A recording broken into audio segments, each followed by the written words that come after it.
welcome to the Laughing Monk Music Show. Today we have on Russell Hitchcock. This is exciting. Russell is the lead singer, lead vocal stylist from Air Supply. How are you? Very well, mate. How are you doing?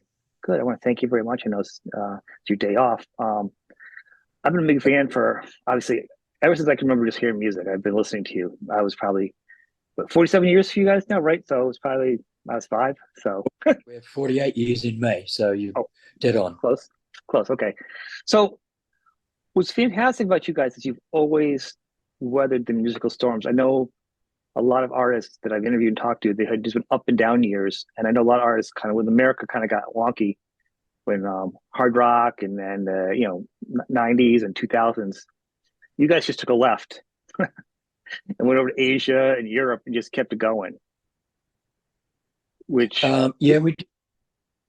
Sorry, go ahead. no, no, which was that on purpose or was that just kind of like just a flowing type of thing?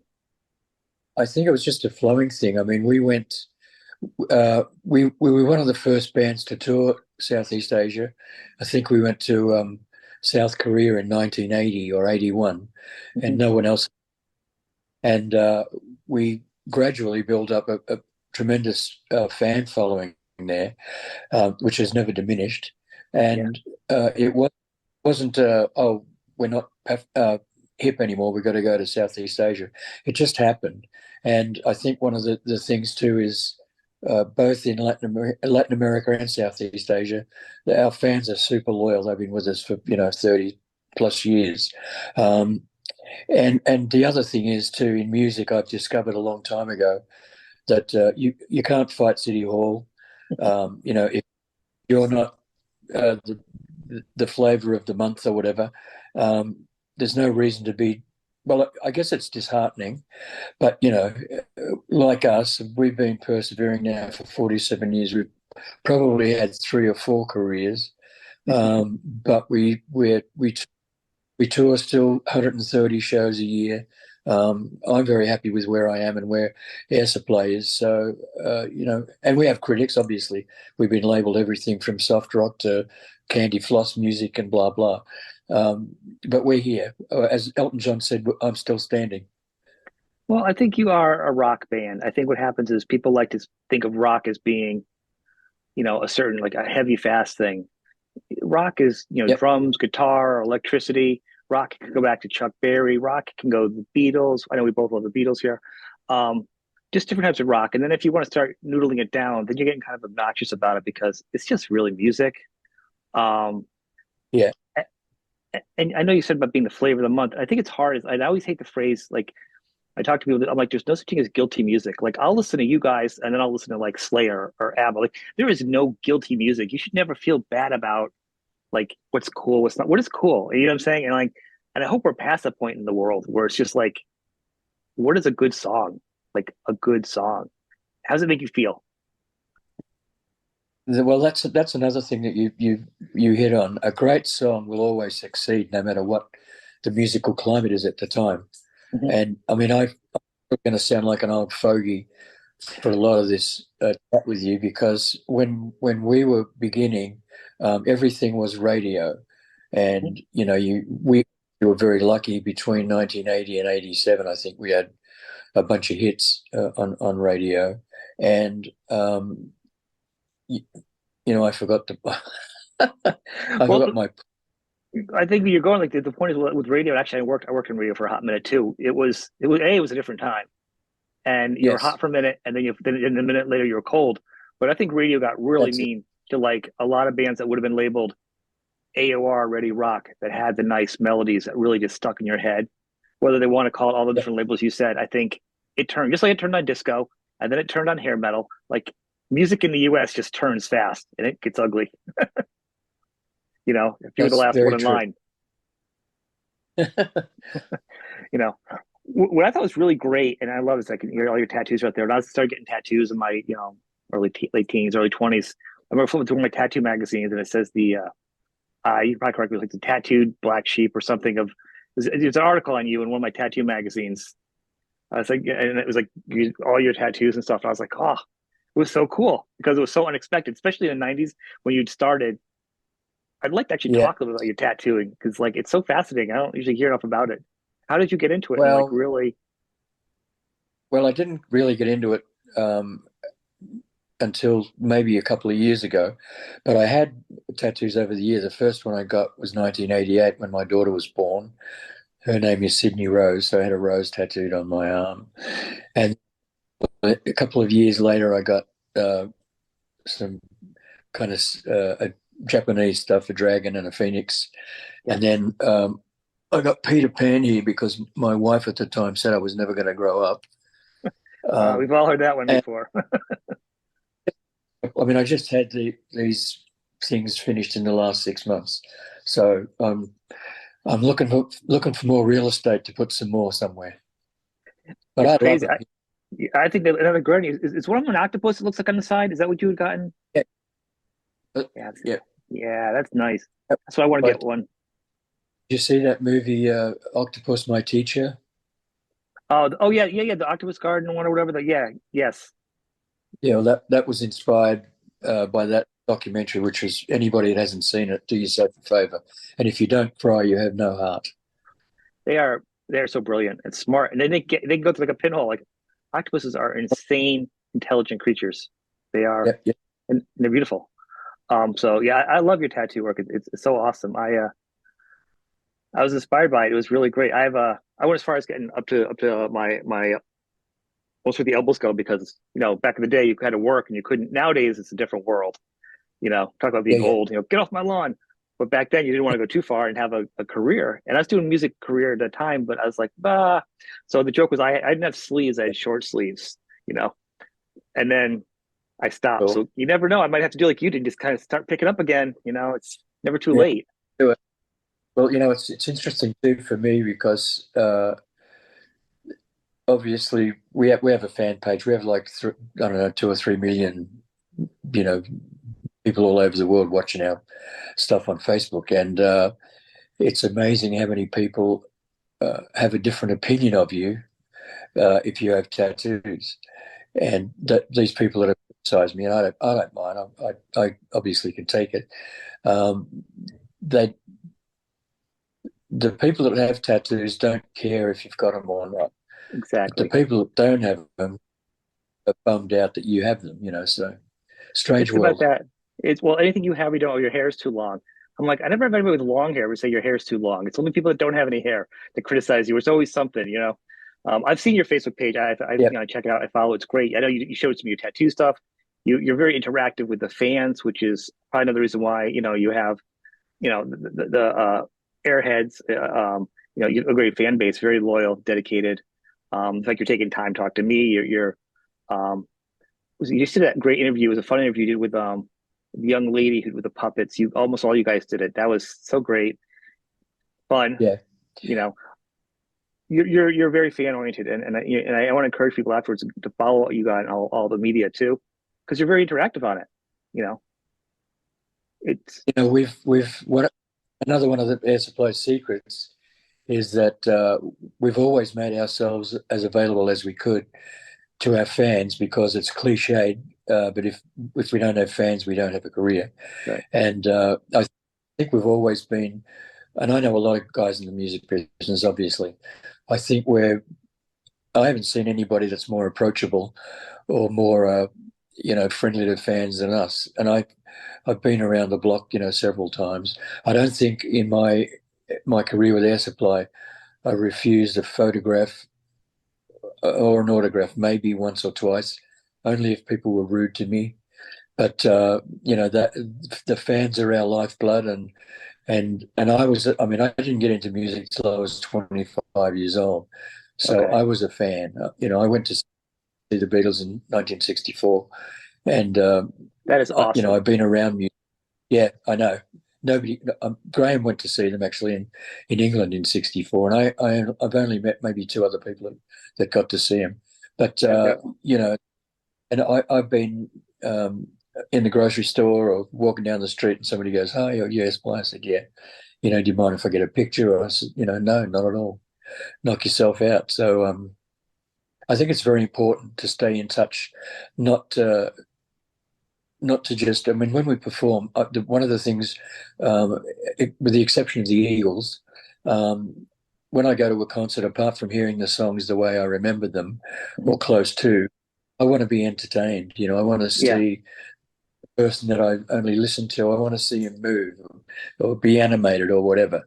Um, and I've seen a few acts that had that. They were able to do it, but they didn't. I mean, I don't mind naming this band because they were really, one of them was disrespectful to me. I went to see Tears for Fears some years ago, and I was outside the hotel when their car arrived, and Roland got out of the car first, and I just happened to, I said, "Oh, excuse me, I sing with Air Supply," and he looked at me and he said, "Really?" I said, "Yeah, I do. We're coming to see you tomorrow night, or tonight rather." Right. And he just walked. And first of all, I thought that was rude. And then when I went to see them, there's two guys, obviously, in Tears for Fears. I Right. don't think they relate. They didn't relate to each other once on stage. They had their backs to each other most of the night. And I just thought that was so disappointing for a band that's been around that long. And if you don't like the guy you're working with or you don't want to do it, don't do it. Because you're shortchanging the audience ultimately. I hear you. Don't you think you hear that more often? No, like the more I talk to people, interest, like it's special. I know, like you hear a lot of the same questions, and to me, I wanted to hopefully not keep it so pedestrian and keep it more of a conversation about these topics because, Yeah. like, people are like, it's so amazing you guys get along so well. I mean, if you look at your body of work, your songs are about love and relationships and being together, like, and like in a spiritual or emotional way with people and caring. It's not as surprising to me when you listen to your albums. You don't have albums talking about motorcycles and all kinds of crazy things. TVs out the windows and Led Zeppelin. You had a bad day. You know what I mean? Like maybe a spilled wine or something after a show or something. Like that's not who you are.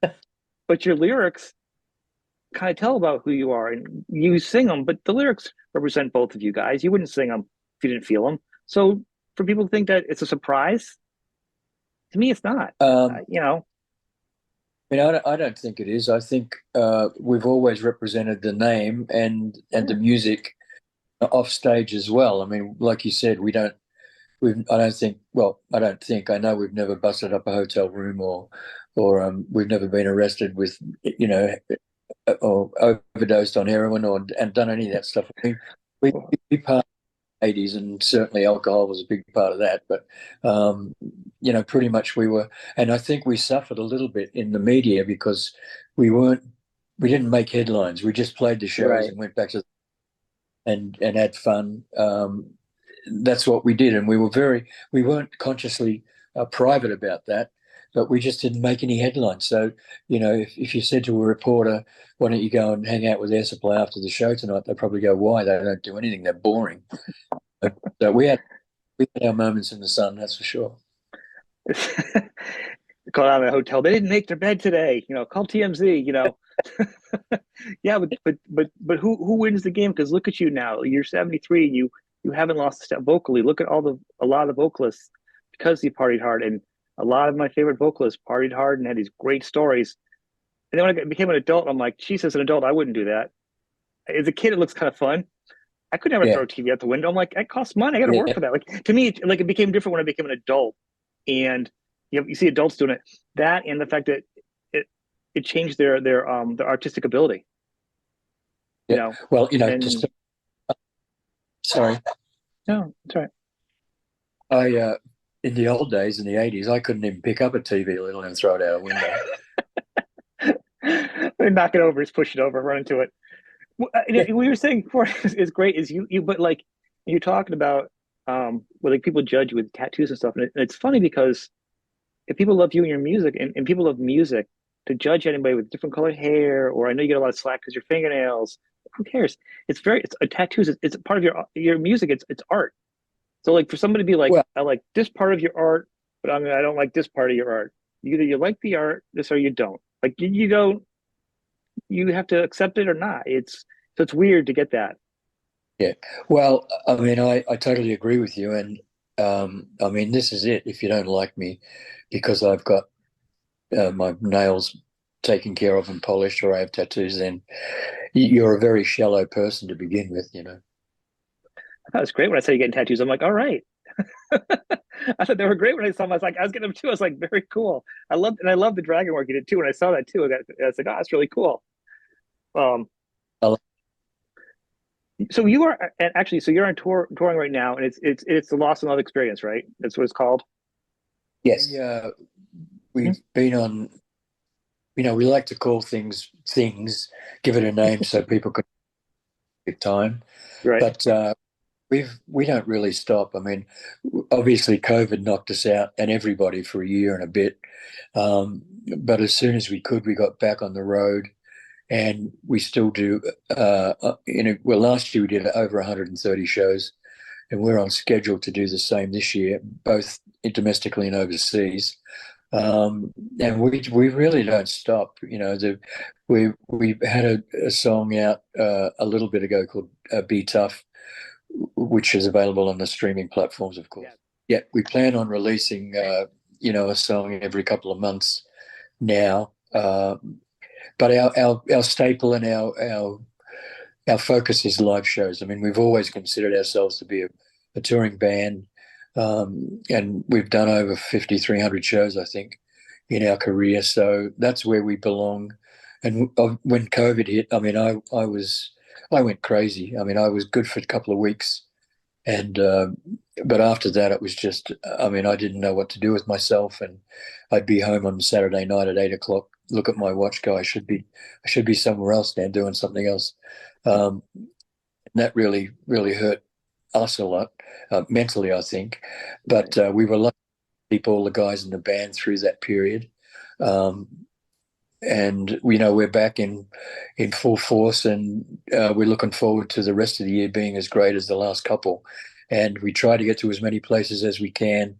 We get a lot of mail from people saying, "Why don't you play here?" or "Why don't you play there?" And people don't understand that we have our level in the market, and I know what that is. And we don't choose really where we want to play. We choose where we don't want to play, but you have to be invited to play a Right. venue anywhere. People that will see this if they have friends, or they're worried or wondering why we don't play in their town or whatever. Just call call or put a note on our website, whatever, because we don't want to neglect anybody. But obviously, you do a national tour in Australia, it's over in a week because there's only 7 cities. Right. The US, and it lasts for months. So we're out there and we're still kicking butt, I believe. You guys show tomorrow night. I mean, you're playing close to me. I'm in Connecticut. I'm kind of hoping you play closer at some point so I can sneak over because you're playing New York. A little bit of a drive for me to get there and back on a work night. And Yeah. but you guys play Connecticut sometimes though. So I'm kind of hoping to catch you next time you come. Well, please do if you do. And you can make a note of this. Just ask for Sparky or me. All right. Sparky's our tour manager, care of all the stuff, because I have a terrible memory, worse than anybody's, I believe. I'll track you. Yeah, I'll remember that. Hopefully, I mean, because I can see you guys play. You guys must have played the Mohegan Sun or something. That's a great place. They play. That would be perfect for you, actually. Yeah, we've been playing there for many, many years. In Yeah. fact, we played there before they had a hotel there, Yeah. and although we used to play a place called the Wolf Den, Yeah. and Yeah. I love that place. That's what I was thinking. It's yeah, it's perfect. in the middle of the casino, um, with slot machines all around you. So all during the show you can hear the clack clack clack clack clack, clack. And it was a great atmosphere. We love playing there, and now we get to play the arena, which is obviously wonderful. But it's a great hotel, great restaurants. Big plug there for Mohegan Sun. It is. I'll be honest with you. I know a lot of artists. I've been going there a couple times. I've gone to Wolfden like twice in the past 2 months now for artists, and I've gone to the obviously the arena. And the artists are loving it. It's a great show place for musicians of just rock musicians. Back at the title again, because it really takes care of the musicians in nice hotel rooms. They fly in, they can rest. They have a good front line for the artists. You don't have to mess around.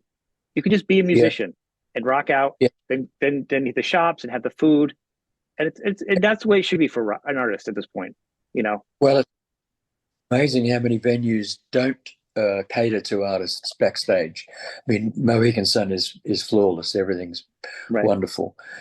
We've played. In fact, we played one recently, which obviously I won't name, but backstage. Well, the concert venue was obviously. I mean, um, basically a convention room, like not a permanent stage. Oh, So backstage, another convention room. Um, probably 2,000 square feet with one table in it. No direct access to a bathroom. You had to like walk about I don't know 50 yards, and Yeah. this is not boo. Before the show, if you want to get yourself ready, you don't want to be traveling that way. Plus, the backstage there, you're partly in the casino kitchen, so it's very hard to find your way back to the dressing room. But Kind of like Spinal if Tap.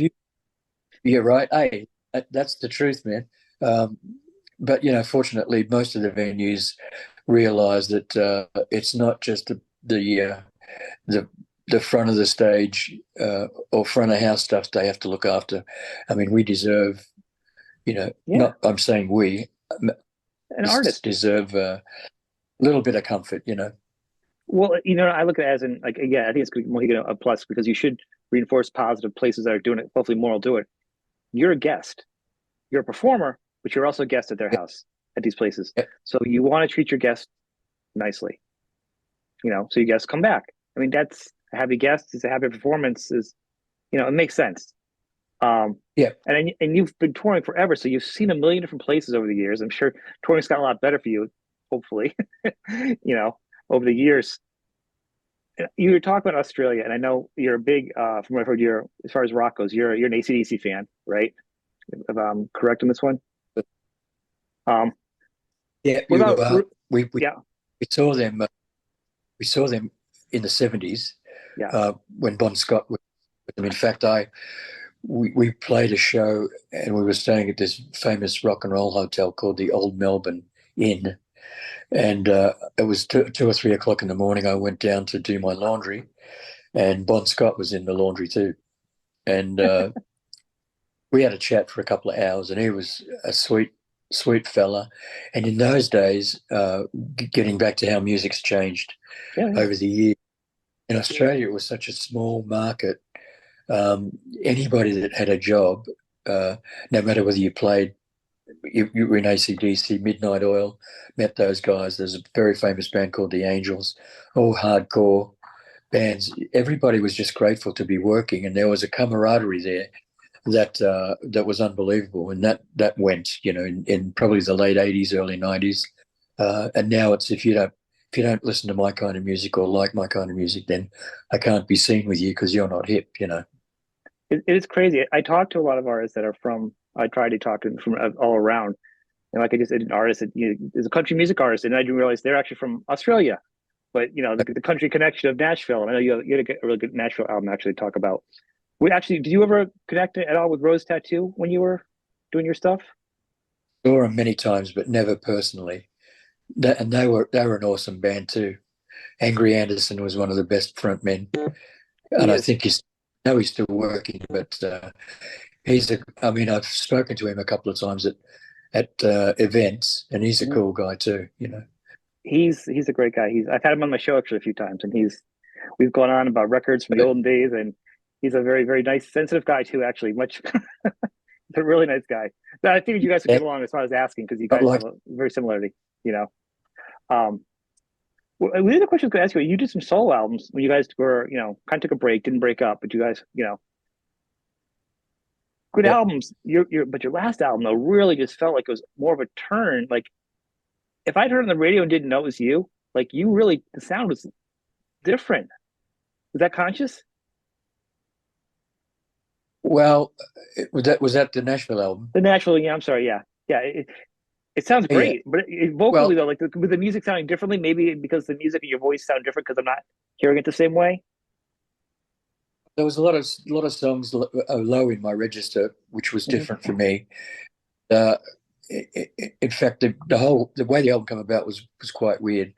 Um, my my daughter's mother was dating this guy who was a record producer, and we had dinner one night, and he said, "How would you feel about recording in Nashville?" And I said, "Never thought about it." And he said, "I got some songs I think that would be great for your voice. Um, you want to come have a listen to some of them?" So I went to his house a couple of days later, and we listened to, I don't know, 100 songs, Yeah. and we Wow. picked out one good. And I'll sing anything really. And I was really thrilled to get to do that because I got to work with Nashville musicians who are awesome. Um, a great environment, obviously. Oh And yeah. I think I mean, I'm the first to say or admit that I think I've made 3 solo albums and none of them did anything. And it it's mystifying to me, especially the first one with Arista had some great songs on it, and the Nashville Sessions has got some great songs on it. Oh yeah. But once again, if I wasn't probably doing this show with you, there'd be millions of people that didn't know it existed. So thank you for that too. Well, you're welcome. I mean, I hope people get onto you because like there's all different types of stuff. I hope younger fans and other people that don't listen to this, like like, and you'll remember this. Like, remember on TV, like in the '70s, you see a TV show, whether it be like the concept of the show, like I don't know, you see like an actor or somebody who does something else, and you're like, yeah, I don't like that show, Falcon Crest, or whatever shows, right? You see the actor, you're like, Yeah, oh, kind of cheesy or whatever. And then you see an interview and you listen about the person, and you learn about the person, and then you're like, holy smokes, I can relate. And then you find yourself watching that. You find yourself listening to it. So it's kind of like yeah, reverse engineering. So I'm hoping somebody could go, oh, Russell, he's a cool dude. He's got tattoos, or he's all about equality. I mean, your song, and we'll talk about that to combine it. You guys are the kings of love songs because "Be Tough," the video is so inclusive for yes, everybody. Again, absolutely. ring the bell, kings of love for everybody. You keep it. Your title is still strong. That's amazingly beautiful video. It's so beautiful, Thank you, thank you. and it's sincere though. And it comes across as sincere because that's what you guys have always been. It's not a surprise, you know, that you guys would. It just made sense. You Well, know. one of the things about Graham and I as people, I mean, he was brought up in working class England Mhm. and brought up in Melbourne. Uh, the first house we had an outside toilet, and my mother used to wash clothes in a big old, looked like a witch's cauldron with light a fire underneath it. I've been there. I know what coming from that kind of background is, and the great thing about English people, especially at that level, and um, people at the level I was in when I grew up, people don't take crap from you at all. I mean, if you've got a big head or an attitude or whatever, Yeah. you know, either have a chat with you or they'll knock it out of you. And I think we've always remained really grounded. And I know our supplies of music obviously better than, well, just as well as Graham. I know the effect that it's had on people over the years, and what you get from us on stage and in the studio and in the street is just honesty. Because still I'm not going on about age, but I'm not getting any younger, and I don't want to put up with fools anymore. Or I don't do too many things that I don't want to do. And you'll get honesty from us. I can guarantee that. Well, I think it's important. I think you sound. I'm not just shining you on. I mean, people just go online and people know. Listen to me. I can be critical about. I like what I like. If I didn't like you, you wouldn't be here. And I think the talent is so strong, and you guys sound so good. And it's a big part of is how you take care of yourselves. And performing. People go online, look at a YouTube video, look at a professionally done video of you guys. You sound good in all of them. Your voice is just as strong. You have a strong tenor voice. Graham's still dialing it out. He's still rocking it out. I mean, and it's important for people to see you guys now because Yeah, original rock and roll is fading away. I don't think people are aware of that. It's like the Ice Age. What I mean? Real musicians with real music is fading away. I don't know if there's going to be a I would, comeback for that. I would agree. Well, let's hope so, because I've got a few friends that are famous heavy metal bands, and they say the same thing. That Mhm. it's always those were the good old days. And in some aspects, they were the good old days. I mean, these are the good old days now because we're living them. But Right. hope that, I mean, I don't listen to any contemporary music at all. I wouldn't have a clue who's who. I don't watch the Grammys. I could care less. Like it really Any, matters. I mean, anyhow, those award shows. Well, I read a great quote from Frances McDormand this morning about the Oscars, and she said, they've invited us. This is her speaking. They've invited us to the Oscars with our newest film, but really, it's like a car show. They roll us out every year. We get up and people look Yeah, at us, and then they roll us back into the show. Yeah, it's that it has nothing to do with the art or the performances of the movies. You know, the good ones sometimes they get recognition, but it really isn't fair. It's behind the scenes stuff. It's gift bags, and it's just ridiculous. oh You yeah, know, got nothing to do with art, and the Grammys got really yeah, really the music. I mean, the biggest goof off of that was when they did the Grammys of the Metal Award with the Metallica and Jethro Tull fiasco. Now I love both bands, but to call Jethro Tull a metal band when against Metallica in that genre of that time piece, it was no one's really putting stuff together. Jethro Tull should have won rock artist or something, but I think they don't know their audience, and it's I don't know what it is. It's crazy, you know. uh, again, when we started in making recordings in the US, well, Australia and the US in 1980, the music, it was a business then, Yeah, and especially in the US, because that's my biggest experience with recording companies. We had Clive Davis, totally behind us, promoted us incredibly. A great guy. I still think he's the most influential guy in recording. I hear about him every Uh, time I talk to somebody. Some amazing story about him. yeah. Well, and the people that involved at Arista then, they were all artistic, creative, the best people, because Clive only dealt with that kind of person. And over the years, the emphasis was on money, and most of the top positions in that record company were taken over by accountants or people from a financial background, not an artistic background. And I think for me, that was the beginning of the sad decline of where we are now, because I love technology. I could make a CD now of CD. I could make a recording now in my Right. living room. I don't need anybody. I could just do it myself. I can use sounds that are already pre-made. There's so much integrity gone out of the music for me, and I mean, I've been I'm doing the rounds of acts that might not tour again. I saw McCartney earlier in the year. I saw Elton John at Dodger Stadium. I'm going to see the Eagles in Baltimore in April, I think. Um, and I just sit there and listen to quality music, and I think, this is a dinosaur, really. It's and I hate to say you can say legacy, but I think legacy is a good term, and it's like a legacy lap for a lot of artists. A lot of the heavy metal bands that I listen to, I listen to younger stuff too, but not so much.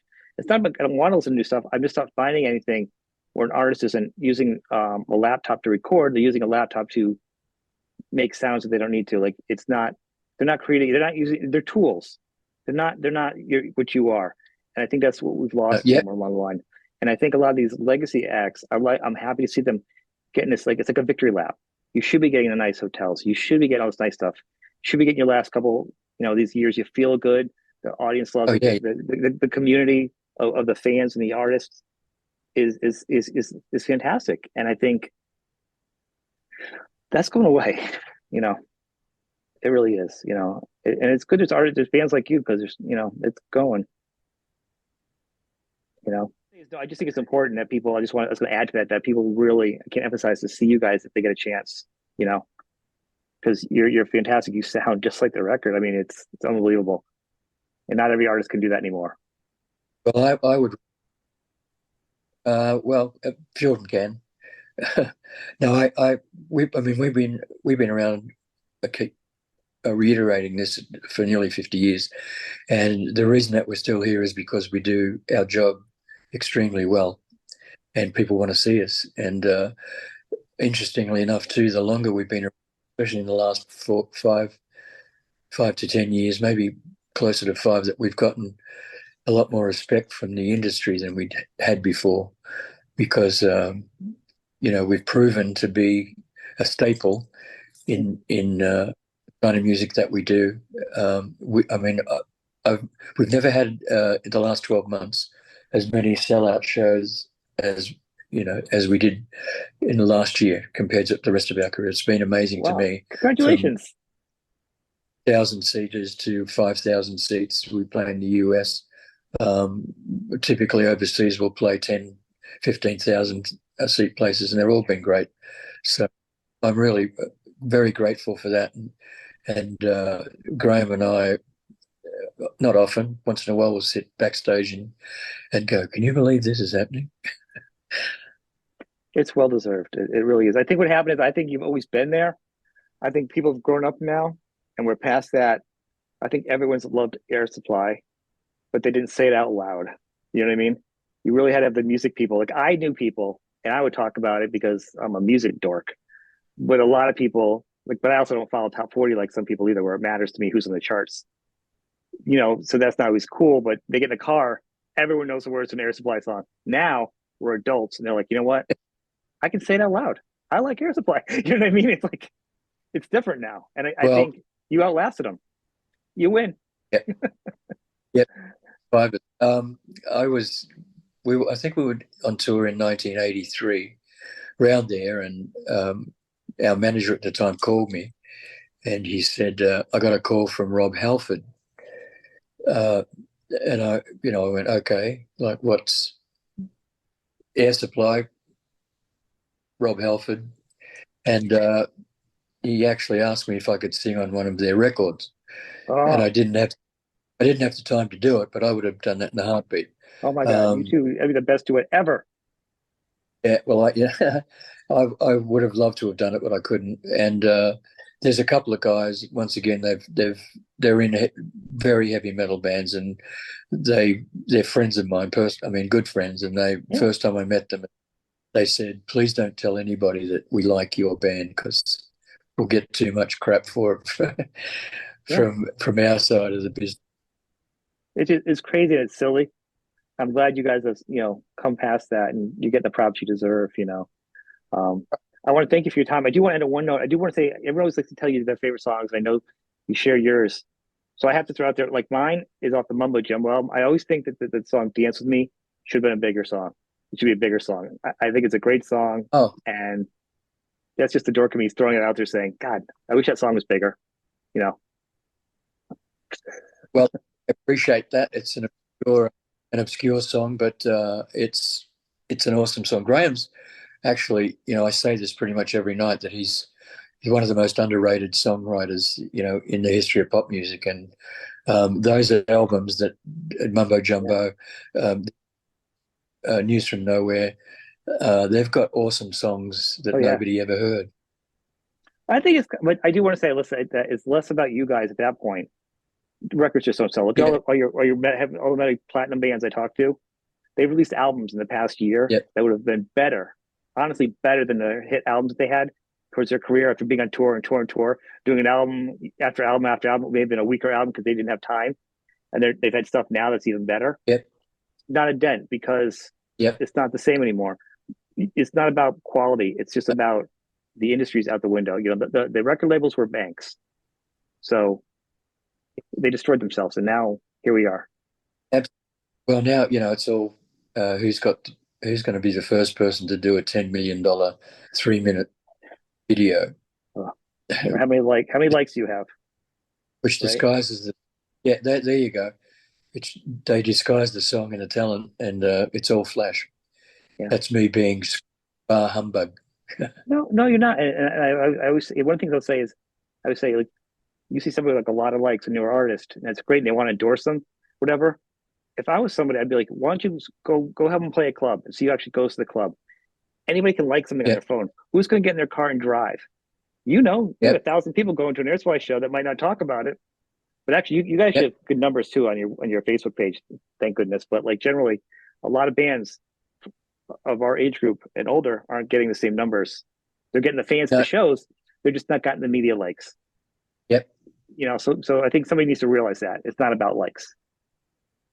Oh, absolutely. But it's always nice to see that number keep rising. That's for It sure. doesn't hurt. It doesn't suck. Russell, I want to thank you for being on the show. I really appreciate this. People, check out Air My, Supply. Check out Russell. my pleasure, man. It's really a great interview, and it's great to talk to you. And if you can catch us live, please do so. I will, and I'll track you down on everything else. Thank you, people. Check out Russell on the show. Thank you.